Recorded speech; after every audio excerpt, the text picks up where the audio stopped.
بسم اللہ الرحمن الرحیم۔ زکوٰۃ کا نہایت آسان طریقے سے حساب کرنے کا طریقہ، یعنی ایک ایسا آسان سا طریقہ کہ جس سے آپ گھر بیٹھے زکوٰۃ کا حساب کر سکیں، بار بار آپ کو پوچھنا نہ پڑے، دائیں بائیں رابطہ نہ کرنا پڑے۔ اس مقصد کے لیے ہم نے ایک فارم تیار کیا ہے جس کا نام ہے زکوٰۃ کی ادائیگی کے لیے مددگار فارم۔ اس فارم میں بنیادی طور پر آپ دو چیزیں سمجھ لیں۔ نمبر ایک، قابل زکوٰۃ اموال اور اثاثہ جات، یعنی وہ اموال، وہ پراپرٹی اور وہ چیزیں جن سے آپ نے زکوٰۃ ادا کرنی ہے۔ نمبر دو، مالیاتی ذمہ داریاں، یعنی جو رقم قابل زکوٰۃ اموال میں سے کم کرنی ہے اور پھر بقیہ اموال پر بقیہ اموال سے زکوٰۃ ادا کرنی ہے۔ نمبر ایک، قابل زکوٰۃ اشیاء اور اثاثہ جات۔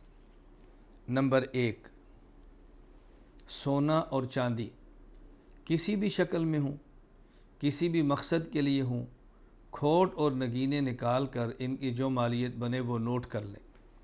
نمبر دو، گھر میں یا جیب میں موجود رقم۔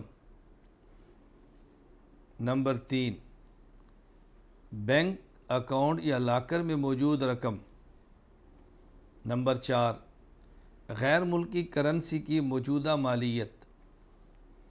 نمبر پانچ، پرائز برانڈ۔ نمبر چھ، مستقبل کے کسی منصوبے، حج، بچوں کی شادی وغیرہ کے لیے جمع شدہ رقم۔ نمبر سات، تکافل یا انشورنس پالیسی میں جمع شدہ رقم۔ نمبر آٹھ، جو قرض دوسروں سے لینا ہے۔ نمبر نو، کمیٹی یعنی بی سی کی جو رقم جمع کرا چکے ہیں اور ابھی کمیٹی نہیں نکلی۔ نمبر دس، کسی بھی چیز کے لیے ایڈوانس میں دی گئی رقم جبکہ وہ چیز ابھی نہ ملی ہو، ابھی تک موصول نہیں ہوئی، لیکن ایڈوانس میں آپ مثلا کار کے پیسے آپ نے دے دیے لیکن کار ابھی تک آپ کو ملی نہیں ہے۔ نمبر گیارہ، سرمایہ کاری، مضاربت، شراکت میں لگی ہوئی رقم۔ نمبر بارہ، shares, saving certificates, N I T units, N D F saving certificates, provident fund کی وصول شدہ یا کسی اور ادارے میں مالک اختیار سے منتقل شدہ رقم۔ نمبر تیرہ، مال تجارت یعنی دکان، گودام یا فیکٹری میں جو سٹاک قابل فروخت موجود ہے اس کی موجودہ قیمت۔ نمبر چودہ، خام مال جو فیکٹری، دکان یا گودام میں موجود ہے اس کی موجودہ قیمت۔ نمبر پندرہ، فروخت شدہ مال کے بدلہ میں حاصل شدہ اشیاء کی مالیت اور فروخت شدہ مال کی قابل وصول رقم۔ نمبر سولہ، فروخت کرنے کی نیت سے خریدے گئے پلاٹ، گھر یا دکان کی موجودہ قیمت، یعنی فروخت کی نیت سے پلاٹ خریدا ہو یا گھر خریدا ہو یا دکان خریدی ہو، ان کی موجودہ مالیت۔ یہ جو تمام 16 اشیاء ہم نے ذکر کی ہیں، آپ ان 16 اشیاء کی کل مالیت کا حساب کر کے ٹوٹل کر لیں اور اس کو ایک انعام دے دیں۔ نمبر دو، مالیاتی ذمہ داریاں، یعنی جو رقم جو قابل زکوٰۃ اموال سے کم کرنی ہے ذرا وہ بھی دیکھ لیں۔ نمبر ایک، قرض جو ادا کرنا ہے یعنی ادھار لی ہوئی رقم۔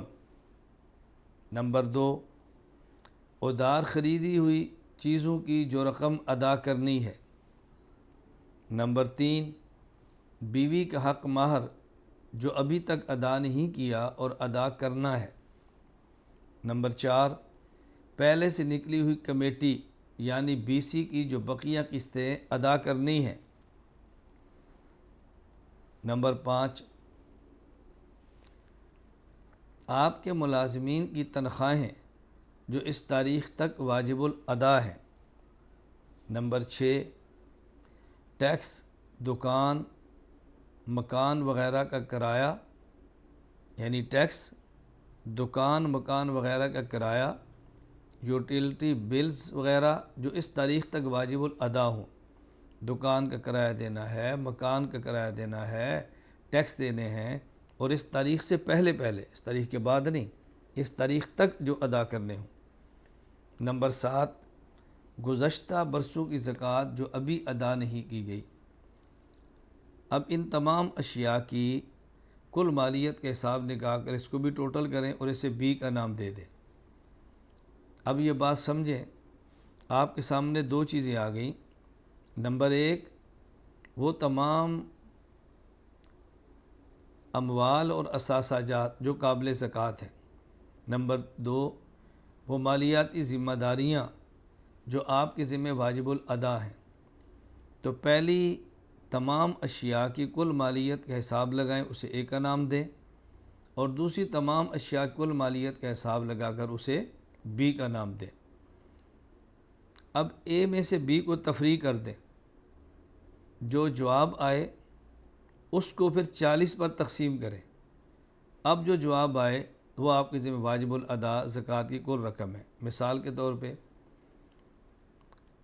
اے کی مقدار 20 لاکھ ہے، یعنی جو اثاثے آپ کے پاس موجود ہیں، سونا ہے، چاندی ہے، کچھ اور تجارت کا چھوٹا موٹا سامان ہے، 40 لاکھ۔ یہ ہم نے مثال کے طور پہ اے کی مقدار 20 لاکھ ہے، یعنی آپ کے پاس سونا، چاندی، چھوٹی موٹی جو چیزیں ہیں مال تجارت، اس کی مالیت دیکھی، کچھ نقدی مال بھی ہے 20 لاکھ، اور بی کی مقدار 2 لاکھ ہے۔ مثلا 25,000 بیوی کا حق مار دینا ہے، آپ نے 5,000 ٹیکس دینا ہے اس تاریخ تک، 10,000 مکان کا کرایہ دینا ہے، اور ایسی چیزیں مثال کے طور پہ میں عرض کر رہا ہوں۔ اس کی مقدار 2 لاکھ ہے۔ 20 لاکھ میں سے 2 لاکھ کو منفی کریں، مائنس کریں، تو جواب آئے گا 18 لاکھ۔ اس 18 لاکھ کو 40 پر تقسیم کریں تو جواب آئے گا 45,000۔ اب 45,000 روپے آپ کے ذمہ زکوٰۃ کی کل رقم واجب الادا ہے۔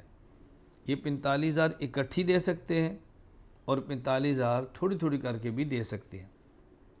تو یہ زکوٰۃ